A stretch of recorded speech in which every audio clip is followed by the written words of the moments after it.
Você já pensou, talvez sem coragem de falar para ninguém, e se, sem perceber, eu estiver me afastando da salvação?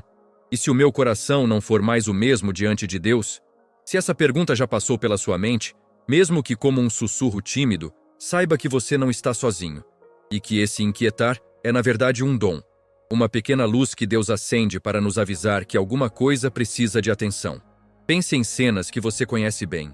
Você continua frequentando a igreja, sentado no banco, decorando o hino, participando da rotina dominical. Por fora, tudo parece em ordem. Por dentro, algo mudou. A chama que antes fazia os cultos serem encontros com Deus agora parece reduzida a hábito. O levantar, o cantar, o ouvir. Tudo virou procedimento, obrigação, uma sequência de atos que se repetem sem que o coração seja atingido. A fé passa a conviver com a palavra rotina, e o coração acostuma-se com essa nova temperatura, morna, confortável, mais distante. Imagine também como antes você tremia diante de certos pecados. Havia arrependimento, vergonha, desejo de mudança. Hoje, algumas dessas mesmas falhas já não causam desconforto. São justificadas com frases do tipo: todo mundo faz, é humano, Deus é misericordioso. O erro vai sendo naturalizado, perde a cara de transgressão e ganha o rosto do conformismo. E gradualmente, as grandes questões da eternidade, céu, juízo, a própria salvação, deixam de ocupar espaço na sua mente. O que antes era centro da vida espiritual torna-se um detalhe distante, quase abstrato, tão distante quanto um mapa de viagem que você nunca abre. No fundo desse quadro mora um medo, o receio de ser apenas um cristão de placa, alguém que passa anos na igreja, que tem nome na lista, que participa de funções e ministérios, mas cujo coração caminha em sentido contrário. A ideia de que é possível viver muito tempo sob o rótulo de fé e ainda assim estar escorregando para longe da salvação é aterradora. Não é exagero espiritual. É uma tensão real que muitos carregam em silêncio. Casas, famílias, pessoas que frequentam cultos e, ao mesmo tempo, percebem que o amor por Cristo foi esfriando. E se eu te dissesse que Deus, por amor, acende alarmes espirituais antes que alguém se perca de vez? Que esses sinais não são enviados para te condenar, mas para te acordar enquanto ainda há tempo? Essa é a chave que muda o tom do alerta. Não precisamos viver em terror. Podemos viver em expectativa humilde e vigilante. A graça de Deus não tem prazer em ver a alma perdida. Antes, ela busca meios de chamar de volta o filho que se distancia. Os sinais aparecem como toques de misericórdia, chamados que, se ouvidos, trazem restauração. Permita-me usar algumas imagens. Imagine sua alma como uma casa à beira da noite. As luzes que antes brilhavam em todos os cômodos começam a se apagar uma a uma. Primeiro, a luz da cozinha fica mais fraca. Depois, o quarto perde o brilho. Não há um apagão súbito. Apenas uma série de interrupções discretas, até que muita coisa fique às sombras. Ou pense na fé como um fogo acolhedor. Não é que o fogo se extinga de repente. Ele vai virando brasa, as chamas diminuem, o calor torna-se lembrança. E se ninguém soprar sobre essas brasas, elas se tornam frio, cinza, distância. Outra imagem, uma estrada traçada com precisão. Milímetro a milímetro, você começa a sair da rota. Um tênue desvio aqui, uma curva mais larga ali. Até que percebe estar em um caminho diferente do planejado. A ocasião de sair parece imperceptível, mas o destino muda. O título que trouxe você até aqui é forte e direto. Sinais espirituais alarmantes de que você pode estar se afastando da salvação. Não é clickbait. É um tema sério, bíblico e urgente. E eu quero tratá-lo com todo o amor possível. Este não é um chamado ao pânico, mas a um despertar sereno. Reconhecer problemas, entender sinais e reagir com humildade e esperança. Há perigo sim, mas há também caminho de volta. E é disso que trataremos. Prometo que, ao longo deste conteúdo, você aprenderá a identificar sinais espirituais alarmantes.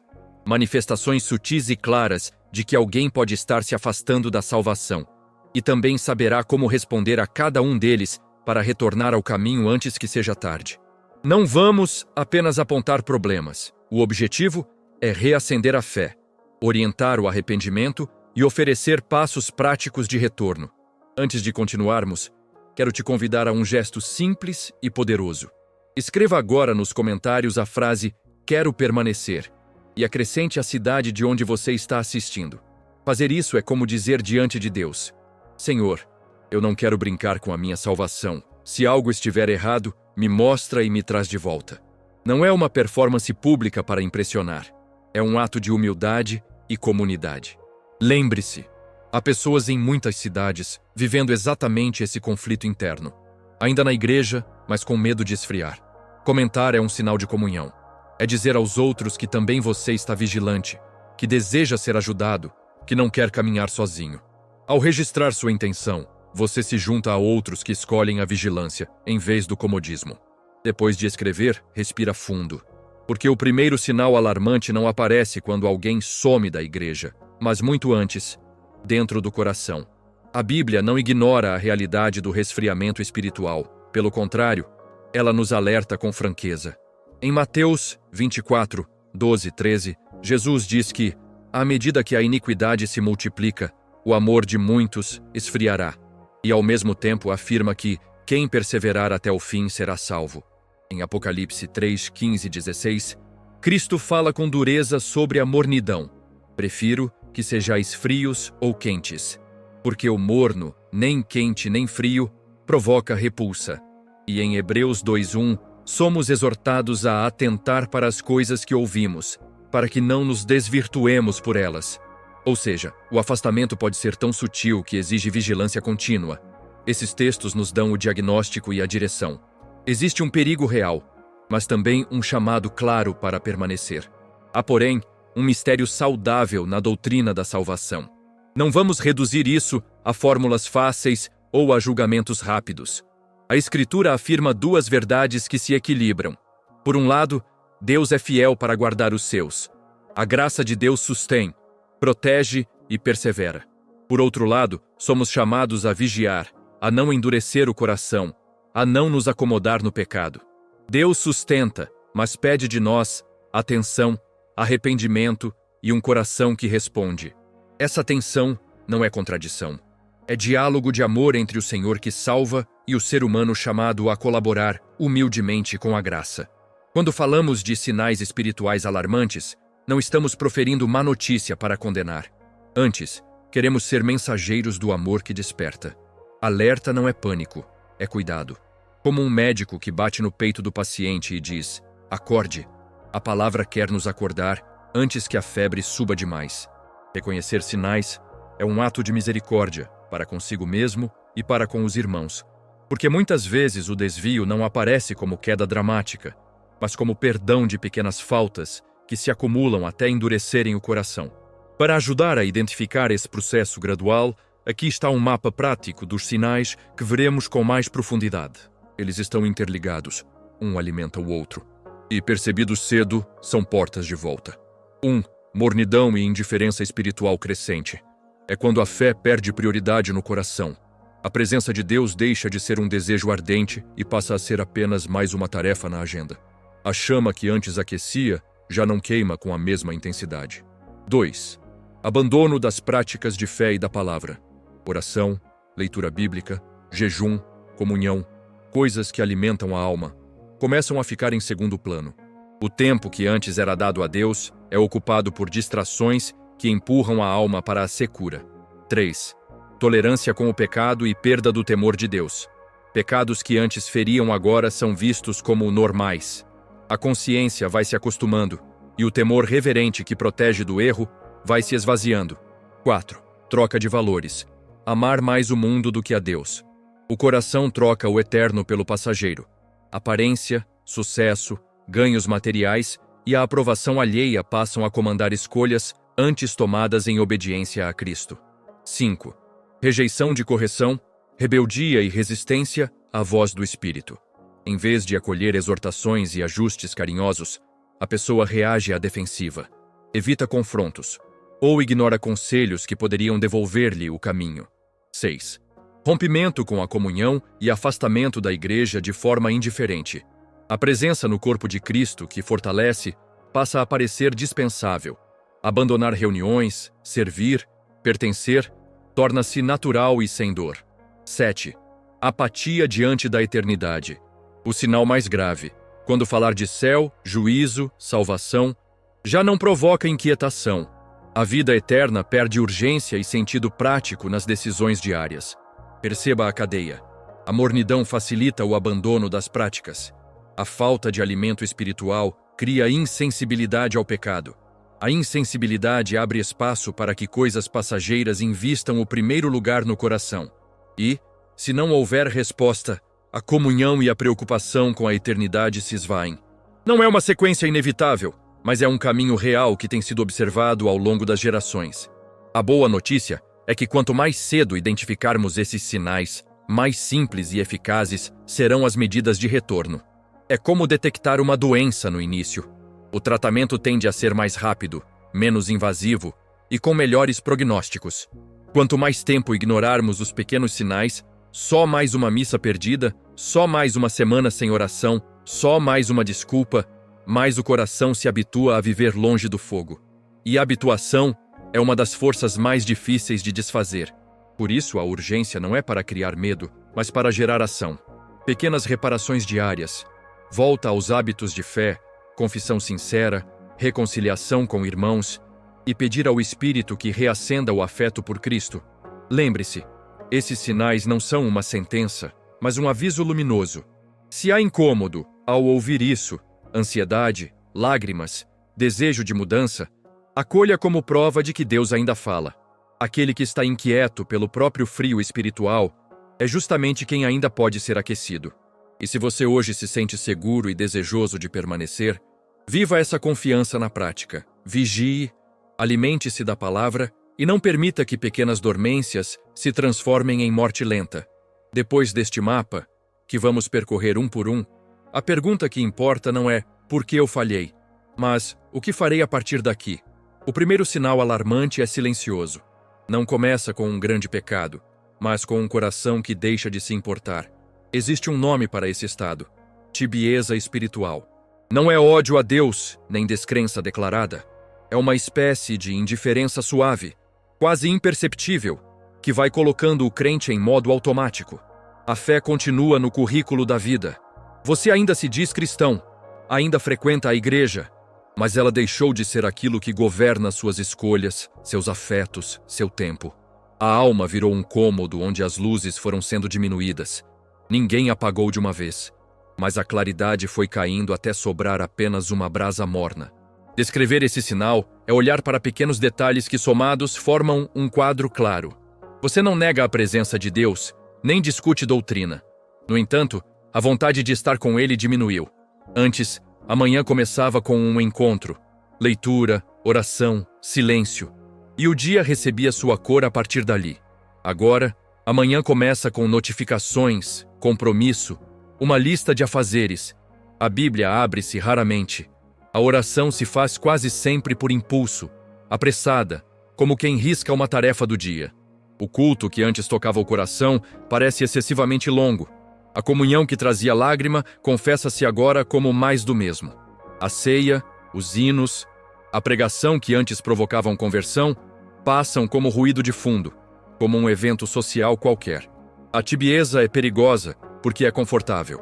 Como um terreno onde o mato cresce silencioso, ela não provoca dor imediata. Pelo contrário, convence a pessoa de que está tudo bem. Essa é a arma principal da mornidão, convencer que a falta de fervor é aceitável, que andar por inércia não representa risco real. Mas espiritualmente esse é um sinal grave. É a evidência de que o amor por Cristo está esfriando. Quando o coração não sente mais falta da presença de Deus, algo profundo está sendo corroído. A urgência da salvação, o sentimento de dependência, o desejo de santidade.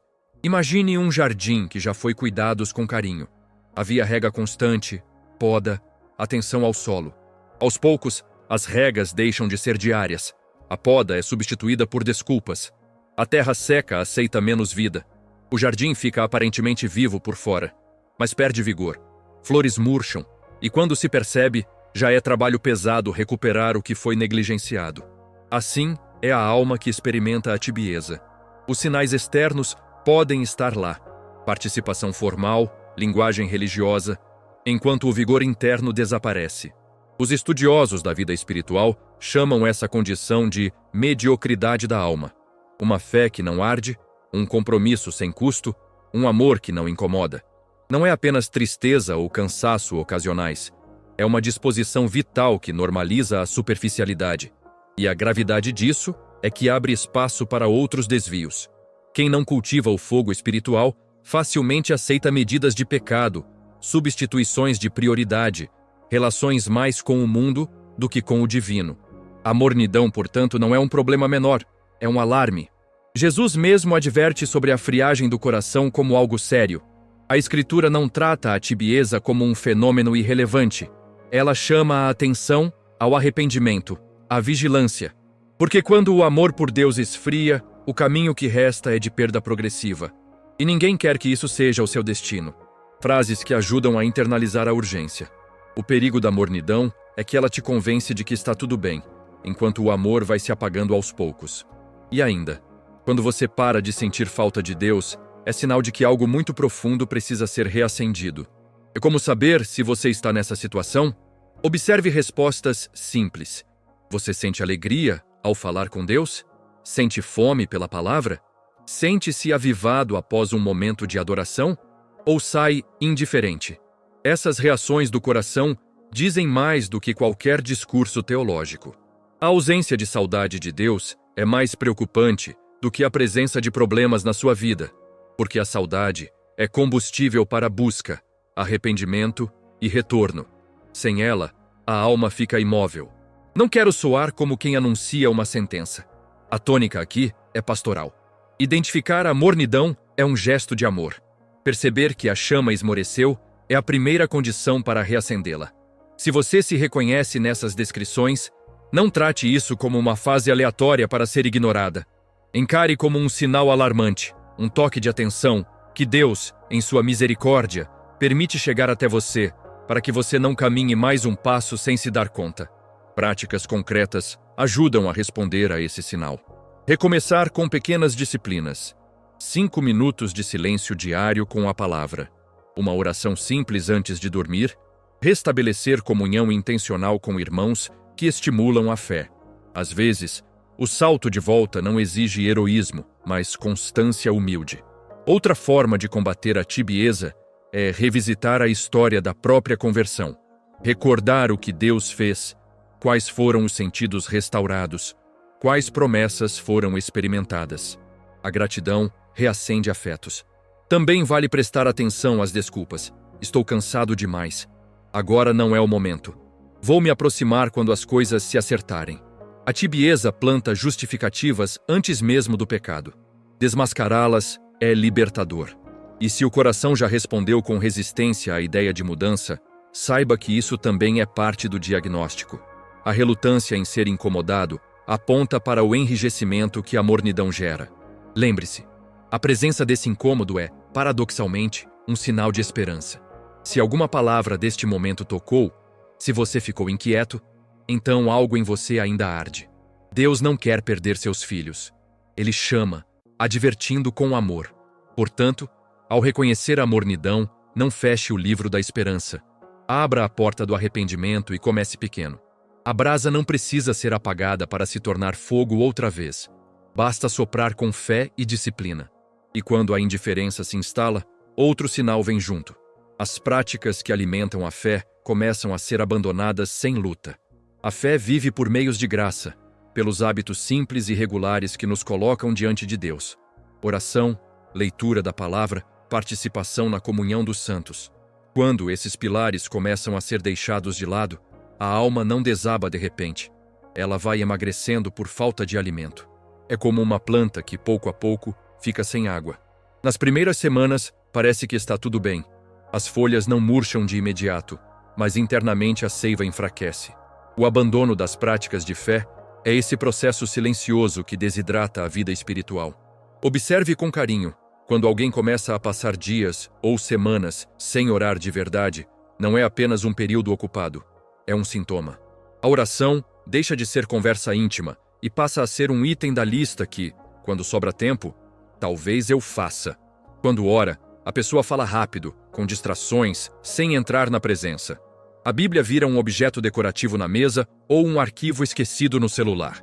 As telas e as notícias passam a fornecer sentido e orientação, onde antes havia um texto vivo que direcionava o coração. E a comunhão, que era alimento e correção mútua, transforma-se em um compromisso que é facilmente evitado com desculpas. Estou cansado, tenho muito trabalho, não estou afim hoje. Esse padrão repetido não é inocente. Está moldando um coração que se afasta. Os autores espirituais chamam essa negligência de omissão das práticas de piedade. Não se trata apenas de falhas pontuais, mas de um desinteresse progressivo.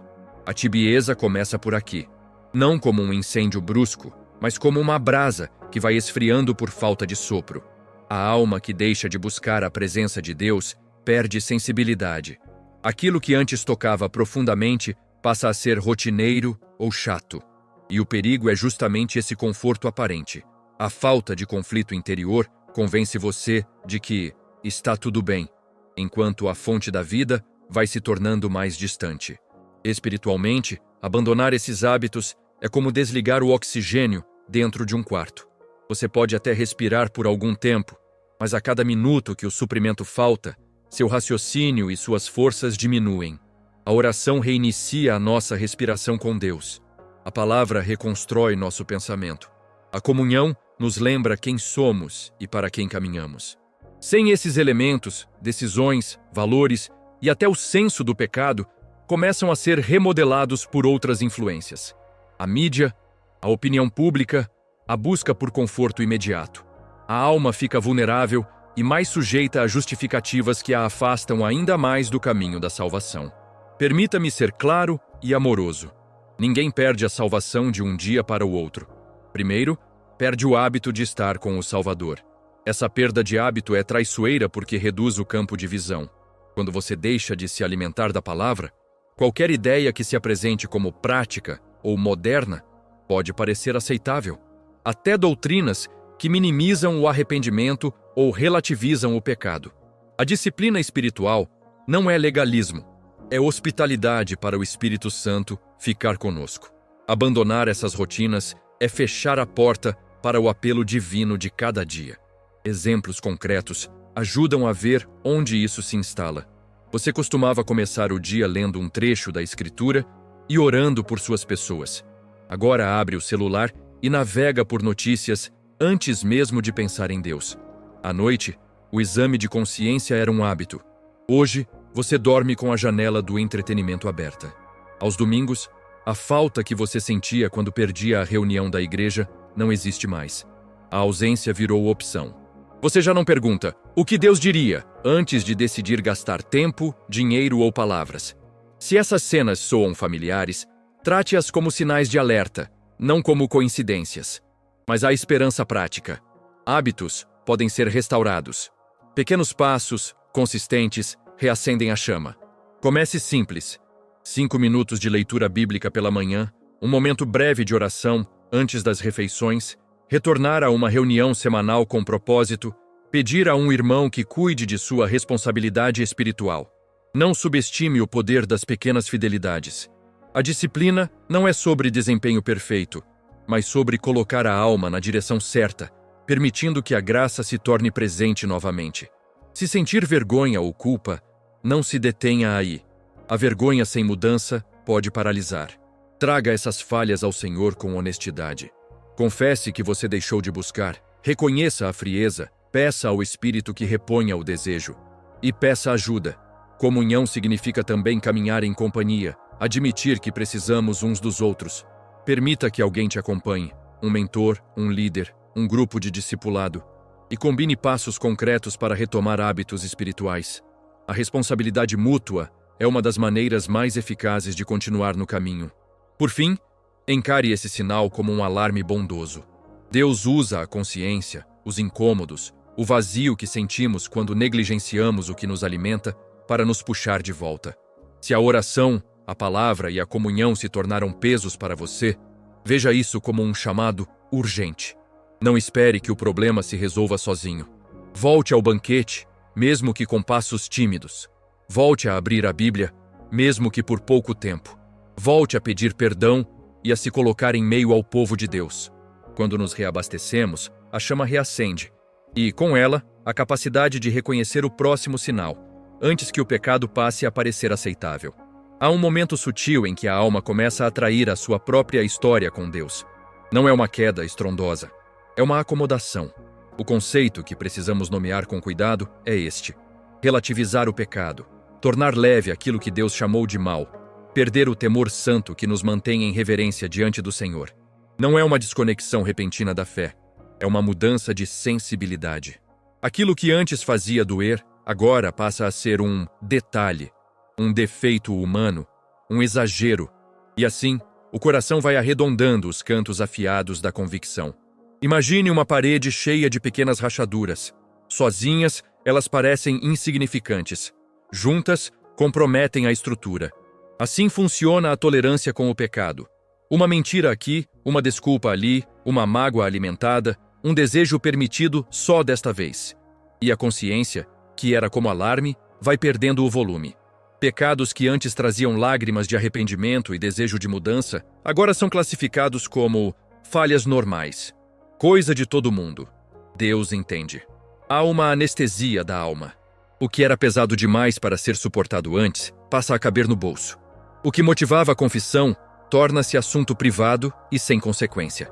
Os autores espirituais chamam atenção para os hábitos veniais voluntários. Pequenas desobediências repetidas, hábitos de negligência que nos acomodam no erro. Pense naquela pequena omissão, atrasar na oração, justificar uma fofoca, não corrigir um desejo de inveja com gratidão. Repetida, essa omissão cria território. E quando o temor de Deus diminui, a consciência endurece. Não porque Deus mudou, mas porque nós fomos nos tornando menos sensíveis à sua voz. O Espírito Santo pode estar batendo na porta do coração repetidas vezes e nós aprendemos a ignorar o toque. Há comportamentos concretos que denunciam essa perda de temor. Você guarda mágoa e a transforma em direito a ofender. Mente por conveniência e não se arrepende. Busca a aprovação humana mais que a aprovação divina. Contempla desejos que sabe ferem a santidade e os apresenta a si mesmo como inofensivos. A tentação mais perigosa é a normalização. Quando o pecado é rotulado como compreensível, perdemos a inclinação natural para nos humilhar e pedir perdão. E mais do que isso, começamos a acreditar perigosamente que nosso estado espiritual não precisa de correção. A interpretação espiritual é explícita e amorosa. Onde o temor vai embora, a alma entra em zona de risco. O temor santo não é medo pavoroso, é reverência, admiração que nos coloca em posição de obediência e dependência. Quando esse temor se dissipa, o coração se coloca em autossuficiência e o espírito pode ser resistido. Resistência contínua é uma ferida que se alastra. Não tanto porque Deus se afasta primeiro, mas porque nós deixamos de ouvir aquele que nos guia de volta. A dureza da consciência fecha canais de graça. A recepção ao conselho, a correção, a instrução se torna mais difícil. Pessoas que antes se emocionavam com a pregação, agora acham exagerado. Irmãos que antes apontavam com amor, agora são vistos como intrometidos. É um endurecimento que sutilmente desconecta a alma da fonte. Por isso, é urgente reconhecer os sinais com honestidade. Não para vergonha, mas para um retorno. O pecado que você passa a chamar de normal pode ser justamente o que está te empurrando para longe da salvação. Onde o temor vai embora, a alma perde o freio que a evita despencar. Esse diagnóstico, porém, vem acompanhado de um remédio simples e profundo. Arrependimento sincero, recusa à justificativa, busca de santidade diária. Arrependimento não é culpa paralisante, é movimento de volta, é limpar a poeira, é acender de novo a lâmpada interior.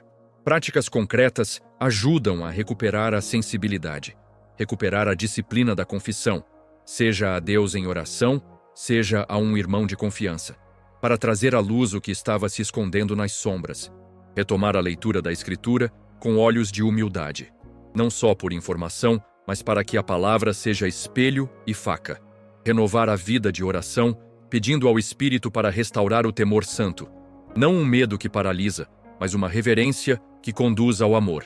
Procurar uma comunidade em que haja amor e correção, alguém que possa lembrar com carinho e firmeza do chamado eterno. Se possível, praticar jejum e silêncio, retomando a voz interior que o barulho do mundo calou. Lembre-se, Deus não se alegra em condenar, mas deseja restaurar. Se há uma voz no seu peito que ainda se entristece com o pecado, agradeça. Essa é a prova de que o Senhor não cessou de falar. Se, no entanto, você percebe que nada te incomoda, peça a Deus que te mostre um ponto, uma escolha, um hábito que precise morrer. E não espere grandes catástrofes para agir. A salvação se conserva no cotidiano, nas pequenas renúncias, nas decisões de cada dia. Frases para segurar no coração. O pecado que você passa a chamar de normal pode ser justamente o que está te empurrando para longe da salvação. Onde o temor vai embora, a alma entra em zona de risco. Estas não são palavras para amedrontar, mas para alertar com amor. Se você hoje se vê justificando comportamentos, suavizando culpas, tornando o pecado aceitável, pare, respire, volte. Confesse, arrependa-se. Peça que o Senhor te dê novamente olhos para ver a sua própria alma e ouvidos para ouvir a sua voz. E, à medida que essa sensibilidade vai voltando, você notará que outras trocas silenciosas também ficam claras. Deus reassume o centro, e o mundo perde o lugar que lhe havia sido tomado. Essa é a obra do arrependimento. Não um retorno à vida antiga, mas uma entrada renovada na alegria da salvação. Há momentos em que o coração não muda de repente. Ele vai trocando de rumo devagarinho. Primeiro, começa a olhar mais para o brilho imediato do que para o ouro eterno. Esse é o quarto sinal. Uma troca de valores em que o mundo, com suas luzes e promessas de prazer, passa a ocupar o lugar que só pertenceu a Deus. Não é sempre um abandono escancarado da fé. É uma realocação sutil de prioridades. O que antes era secundário vira central. O que antes movia suas decisões, o que agrada a Deus, passa a ser o que me trará reconhecimento, conforto ou vantagem agora. Imagine uma pessoa que por anos guardou as manhãs para a leitura da palavra. Aos poucos, o tempo que antes era dedicado ao Senhor é preenchido por feeds e notificações. A reunião de oração que costumava fortalecer o espírito agora é facilmente sacrificada por um evento social que rende likes. A conversa com o amigo que confronta com amor é substituída por uma busca incansável por aprovação. No trabalho, na aparência, nas redes. Essa pessoa não acorda odiando Deus. Acorda desejando sentir-se bem diante dos outros. As decisões passam a ter uma bússola social, não espiritual. Quando dinheiro, status e opinião alheia empurram Deus para o segundo plano, a visão da salvação vai ficando embaçada. Há sinais concretos dessa troca de valores. Você começa a medir o sucesso pela foto bem produzida, pelo cargo, pelo número de seguidores. Você evita tópicos espirituais em público para não perder credibilidade ou clientes. Você pondera menos se uma ação é honesta ou santa e mais se ela dá visibilidade. E talvez o mais traiçoeiro, você justifica pequenos compromissos com frases como "é assim que o mundo funciona" ou "cada um tem seu jeito". Só que aos poucos, jeito vira princípio. E princípios moldam destinos eternos. Ligado a essa troca de prioridades vem o quinto sinal. Rejeição de correção e resistência à voz do Espírito. Quando o mundo começa a brilhar mais do que a salvação, qualquer palavra que fale de arrependimento ou mudança soa como ataque. O chamado do Espírito, que antes penetrava como uma lâmina curadora, passa a ser percebido como crítica inconveniente. Em vez de receber correção com humildade, a resposta é defensiva. Racionalizações, desculpas, ataques ao mensageiro. Isso é exagero, não é para mim. Você é muito rígido. Frases que mapeiam um coração que fechou a porta para a revisão interior. A resistência pode se disfarçar de maturidade ou independência espiritual. Eu já decidi o que é melhor para mim. Ou, minha fé é pessoal, não preciso de pressão. Mas quando a correção é vista como intrusão e a disciplina espiritual como um incômodo, o espírito encontra cada vez menos espaço para operar. Outro sinal é a perda de gratidão por quem, em amor, chamou sua atenção. Em vez de considerar-se a verdade naquele conselho, recusa-se o diálogo, corta-se o contato, muda-se de igreja ou bloqueia-se a pessoa que incomoda. Assim, a comunidade, meio de restauração, é descartada. Juntar esses dois sinais é andar em direção a um precipício com os fones nos ouvidos. Amar mais o mundo e rejeitar correção é a combinação mais perigosa, porque elimina as duas forças que nos trazem de volta. O desagrado com o pecado e a humildade para a mudança. É como trocar um mapa por um espelho. Em vez de olhar para Deus e a cidade celestial, você passa a refletir sua própria imagem e a alimentar decisões que agradam o reflexo, não o Criador. Mas isto não é uma sentença final, é um alarme.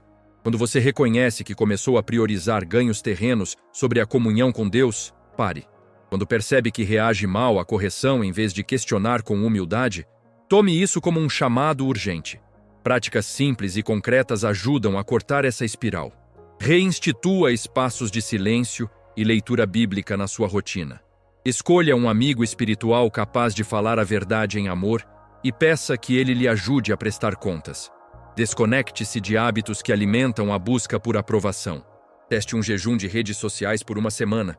Reavalie decisões recentes perguntando: isto honra a Deus? Isto preserva minha alma para a eternidade? Algumas frases podem lhe ajudar a lembrar o que está em jogo. Quando tudo o que é terreno brilha mais do que a salvação, o coração está trocando ouro eterno por bijuteria passageira.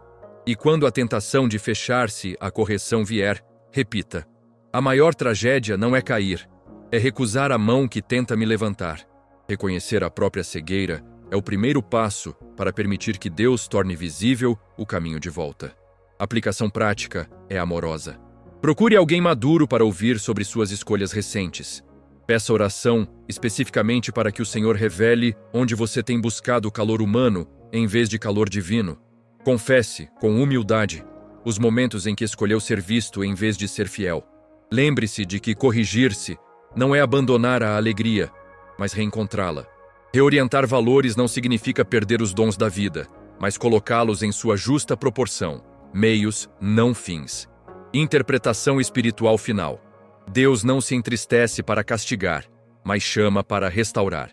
Quando seu coração se inclina ao mundo e fecha-se à correção, ele estende a mão. Se essa palavra te cutucou, agradeça. É sinal de que o Espírito ainda fala. Não permita que a luz passageira do agora roube a eternidade de seu coração. E quando isso se prolonga, o movimento seguinte costuma ser visível. A pessoa se afasta da comunhão e da própria preocupação com a eternidade. Há feridas reais na igreja, conflitos, líderes falhos, ferimentos que sangram o coração.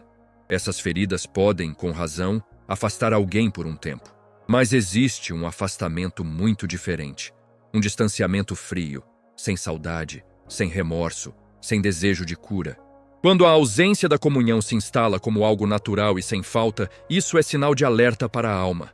Você começa faltando a um culto, justificando com trabalho, cansaço, família. Depois faltam 2, 3 vezes. O que era exceção vira padrão. Não há crise dramática, há uma indiferença sutil. Antes, a igreja era um lugar onde você se sentia alimentado, corrigido, amado. Agora parece um programa opcional na sua agenda, como se você tivesse descoberto uma rotina mais útil para o seu tempo. Servir deixa de fazer sentido. O convite para ministrar provoca um suspiro. Amigos cristãos ligam e você não sente vontade de responder, nem de marcar um encontro para orar. As mensagens que antes te moviam agora soam repetidas, sem peso, e você não sente falta de ouvir a palavra. Isso é perigoso porque o corpo de Cristo, a igreja, não é um clube para distrações. É a família que nos sustenta quando o vento aperta. Separar-se sem dor da comunhão espiritual é como cortar uma planta da sua fonte de água e achar que, por algum tempo, ela não vai definhar. Pode até resistir externamente, mas por dentro a vida vai secando.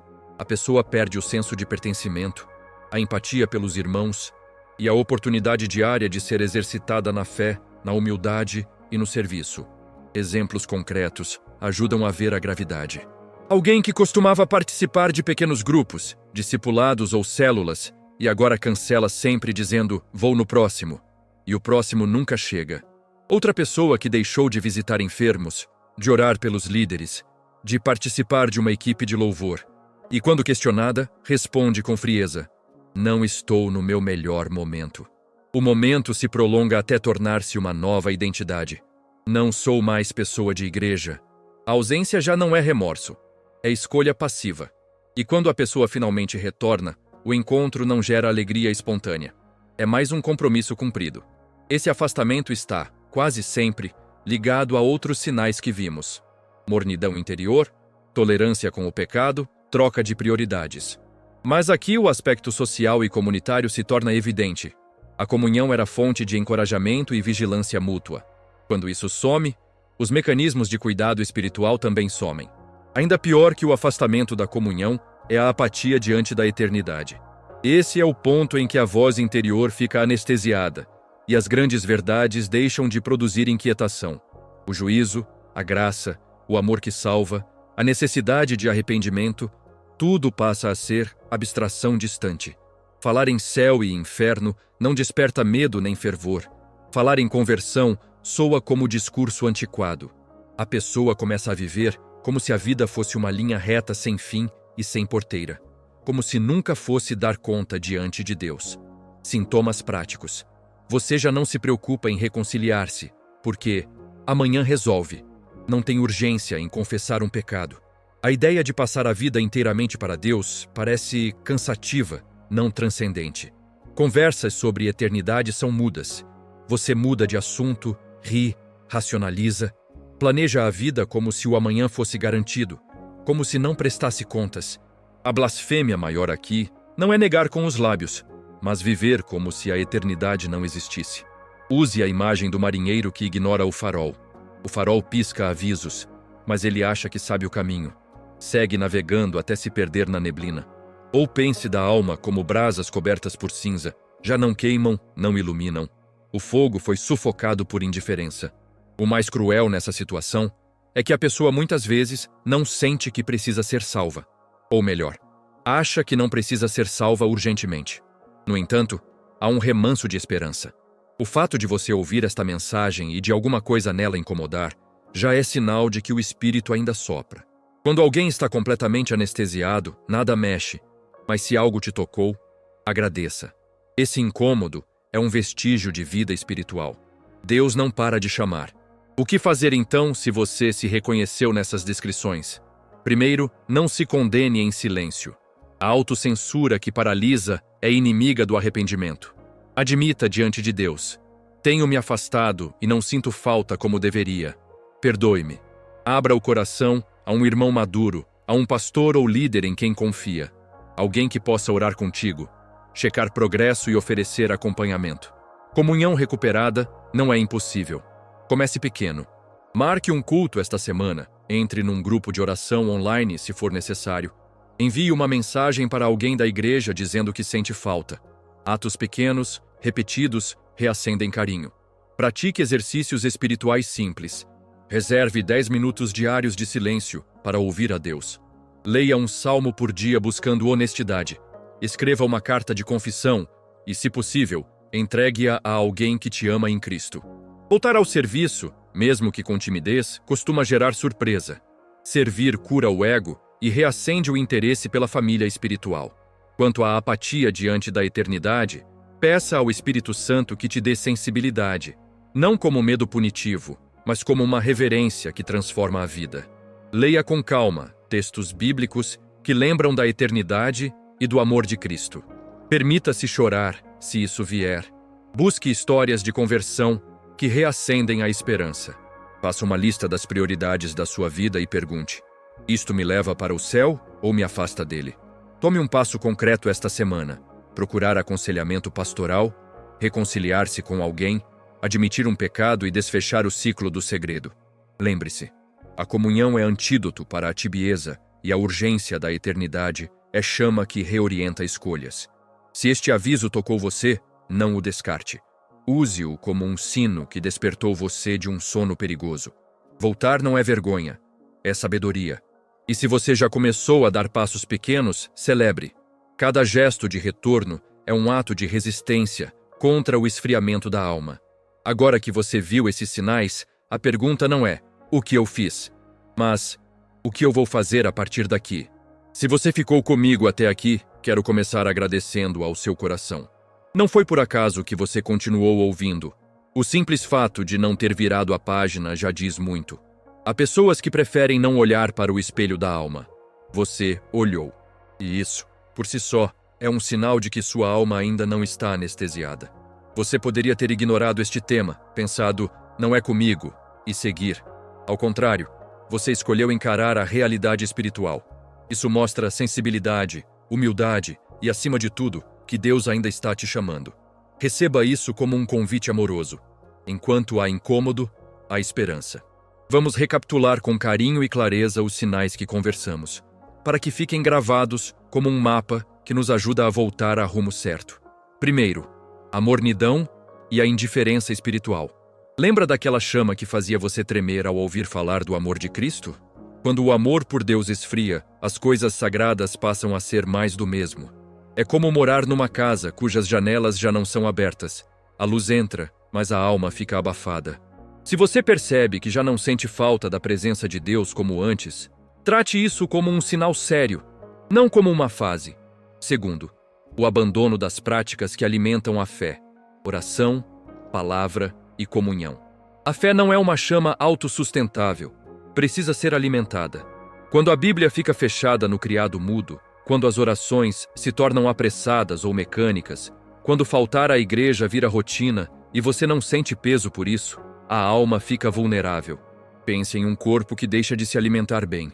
Por fora parece que tudo está normal, mas por dentro começa a fraquejar. A mesma lógica vale para o espírito. Terceiro, a tolerância com o pecado e a perda do temor de Deus. No começo, certas atitudes geravam dor, arrependimento, lágrimas. Depois, elas foram sendo justificadas. É só uma falha. Todo mundo faz assim. Deus entende. Quando o pecado passa a parecer normal, é porque a sensibilidade à santidade foi entorpecida. Imagine que sua consciência é um detector de fumaça. Se você o desliga, não vai perceber o fogo até que as chamas sejam gigantescas. Não despreze os pequenos sinais de fumaça. Quarto, a troca de valores. Amar mais o mundo do que a Deus. Isso se manifesta em prioridades trocadas, o tempo inteiro preso à imagem, ao status, ao consumo, decisões guiadas mais pela opinião alheia do que pela vontade de Deus. É como trocar um cofre de ouro por bijuterias brilhantes, momentaneamente atraentes, mas sem valor para a eternidade. Quando suas decisões deixam de considerar o céu, o coração está se deslocando para terras estrangeiras. Quinto, a rejeição de correção e a resistência à voz do Espírito. Antes, um chamado ao arrependimento te incomodava. Agora, ele irrita. Você fica na defensiva quando alguém, em amor, te confronta. A voz que costumava chamar você de volta ganha distância. É como tapar os ouvidos às instruções de um piloto quando o avião perde altitude. O movimento para baixo continua porque ninguém aceita o alerta. Sexto, o rompimento frio com a comunhão. Não estou falando somente de feridas reais e legítimas que alguém pode ter sofrido na igreja. Estou falando do distanciamento que não dói, da escolha indiferente por viver isolado espiritualmente. Quando congregar, servir, pertencer, deixam de ser fonte de vida e viram opções desinteressantes. A intimidade da alma se quebra. A igreja não é perfeita. Ainda assim, foi instituída para fortalecer, confrontar e amar. E se você se afasta sem saudade, há algo que precisa ser restaurado. Sétimo e último, a apatia diante da eternidade. Este é o ponto mais alarmante. Quando falar de céu, juízo e salvação já não provoca mais nenhuma comoção. A vida passa a ser vivida como se não houvesse retorno, como se nossas escolhas não tivessem consequências eternas. Se esta palavra mexeu com você, agradeça a Deus. Esse incômodo é sinal de que o Espírito ainda fala. Agora, pode ser que você esteja sentindo um misto de alívio e medo. Alívio por ter identificado o que há de errado. Medo pela gravidade do diagnóstico. Respira fundo. Deus não nos trouxe aqui para nos condenar, mas para nos chamar ao arrependimento e à restauração.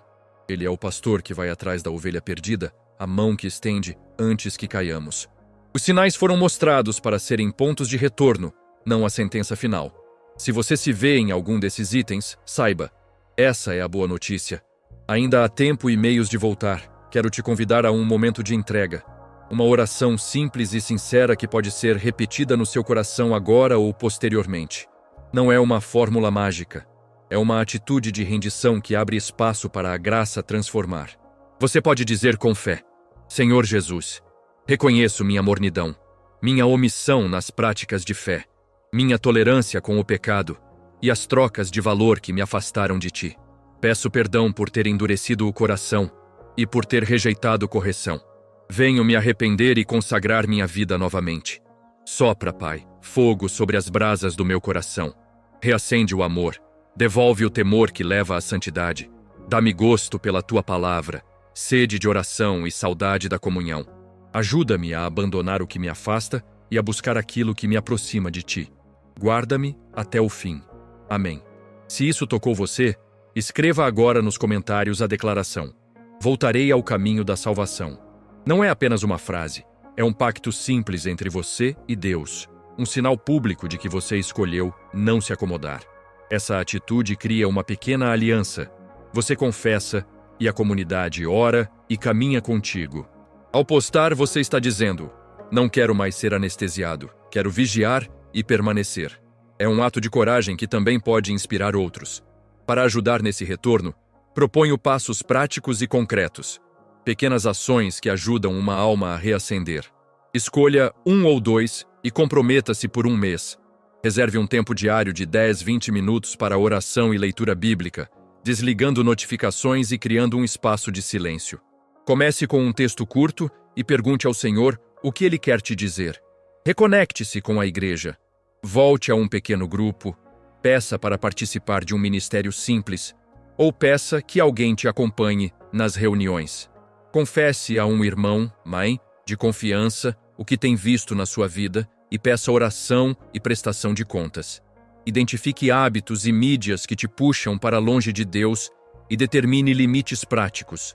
Horas sem redes sociais, conteúdo que você evita, lugares que você não frequenta. Pratique a gratidão diariamente. Escreva 3 coisas pelas quais agradece e pelo que você vê Deus fazendo na sua jornada. Se precisar de oração específica, peça nos comentários ou procure um líder da sua comunidade. Não tente enfrentar sozinho aquilo que já demonstrou ser capaz de te afastar. A restauração muitas vezes vem pela rede de irmãos e irmãs que caminham com você. Antes de encerrar, quero te abençoar com uma palavra poética e pastoral. Imagine suas práticas espirituais como brasas em um braseiro.